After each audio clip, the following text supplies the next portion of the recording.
Hello and welcome to the fifth webinar by Search for Common Ground on Countering Violent Extremism.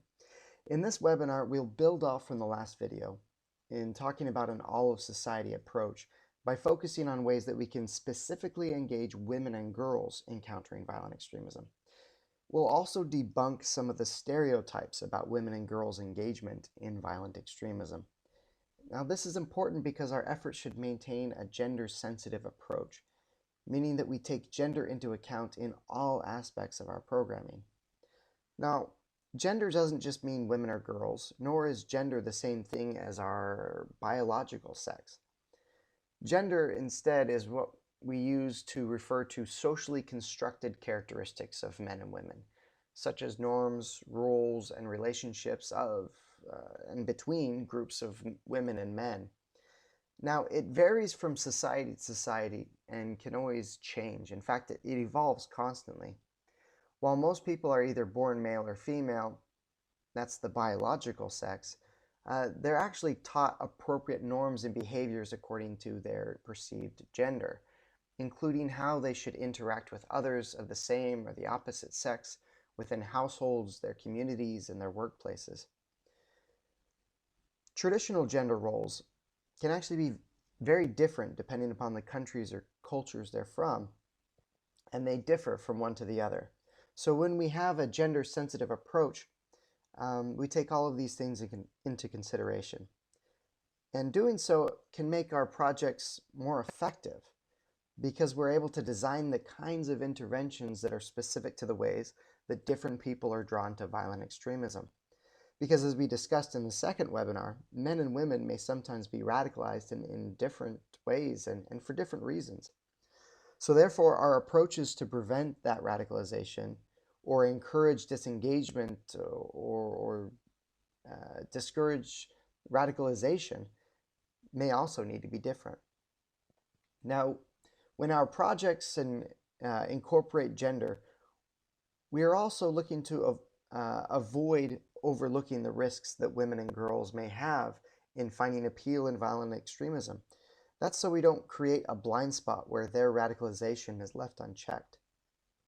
Our projects can also challenge their violent forms of masculinity and femininity that violent extremist groups create and promote in order to draw in recruits. Now, unfortunately, there are plenty of gender stereotypes about violent extremism.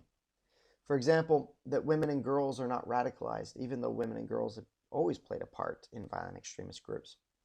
Next, there's a stereotype that women and girls only support violent extremism when they are coerced or that they have a relationship with a male violent extremist. This ends up reducing women and girls' agency by somehow assuming that they don't make these decisions for themselves. Connected to this is the idea that men take part in violent extremism due to their own personal desires to change societies or be involved, whereas women and girls are actually denied this agency. Finally, a dangerous stereotype about women and girls in violent extremism is that once they're radicalized, they're not engaged in violence, which we know to not be true. This can actually create security risks by overlooking the roles that women might play in violence. So, gender is used by violent extremist groups to promote recruitment and radicalization. For example, ISIL has done a relatively effective job at using gender to recruit both men and women. So in this following video by Vox, let's look at how ISIL used gendered ideas to try and recruit men and boys. You can access this video by clicking on the picture on your screen.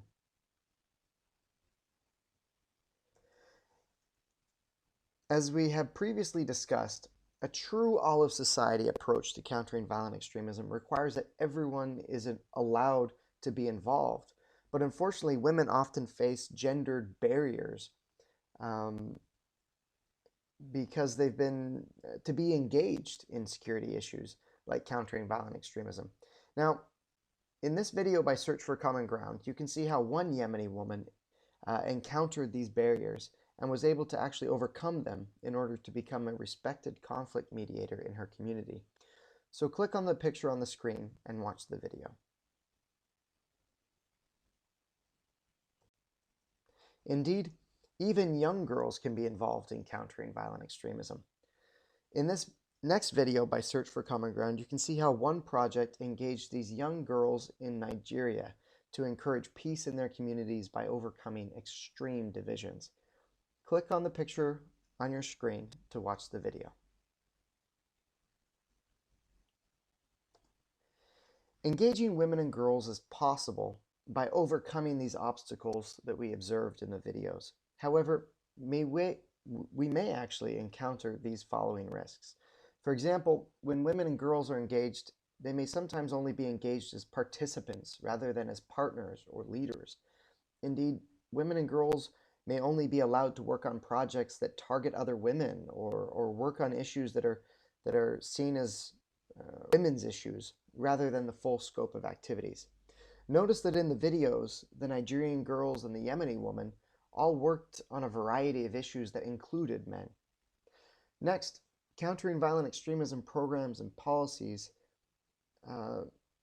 may risk the securitization or instrumentalization of women's issues, because we may end up believing that we should only engage women and girls because they're good tools or they're good approaches, rather than the actual fact that that it's the right thing to do. Women and girls can also face unique security risks when they are engaged in this kind of work, because their empowerment can be seen as threatening to violent extremist groups or traditionally predominantly male leaders. Finally, we should take care that the parents or the male relatives of women and girls in some cultures that we work in don't end up resisting their participation. It's important that we address any concerns that they may have regarding their participation to avoid these issues. The following good practices for engaging women and girls can be helpful as we set out to begin our own programs and policies. We should include a focus on gender and on including women and girls from the design of a project all the way to the final evaluation. Next, the burden on encouraging a focus on gender should not rest solely with women and girls. We should also include men and boys as well. We should build the capacity of women and girls so that they can contribute to our goals, our shared goals, as partners and leaders in these efforts, and not just as participants. We should support women-led organizations and support their access to resources and opportunities to be involved. We should ensure that our efforts to prevent the radicalization of women and girls also identify the specific gender dynamics to the radicalization and work to address them. As we wrap up this module, please consider the following key takeaways. First, gender is an important factor in understanding countering violent extremism. And this is not just for women and girls, but also for men and boys as well. Next, women and girls do support and even engage in violent extremism, not only because they're coerced, but actually because they can also be driven by motivating factors. And indeed, it's important to recognize that agency. Women and girls are also already involved in violent extremist groups in a variety of roles. So we should be sure to be aware of that and how we might want to address it. Now, engaging women and girls is not optional. For us to have a true all-of-society approach, women and girls must be our partners and leaders in countering violent extremism.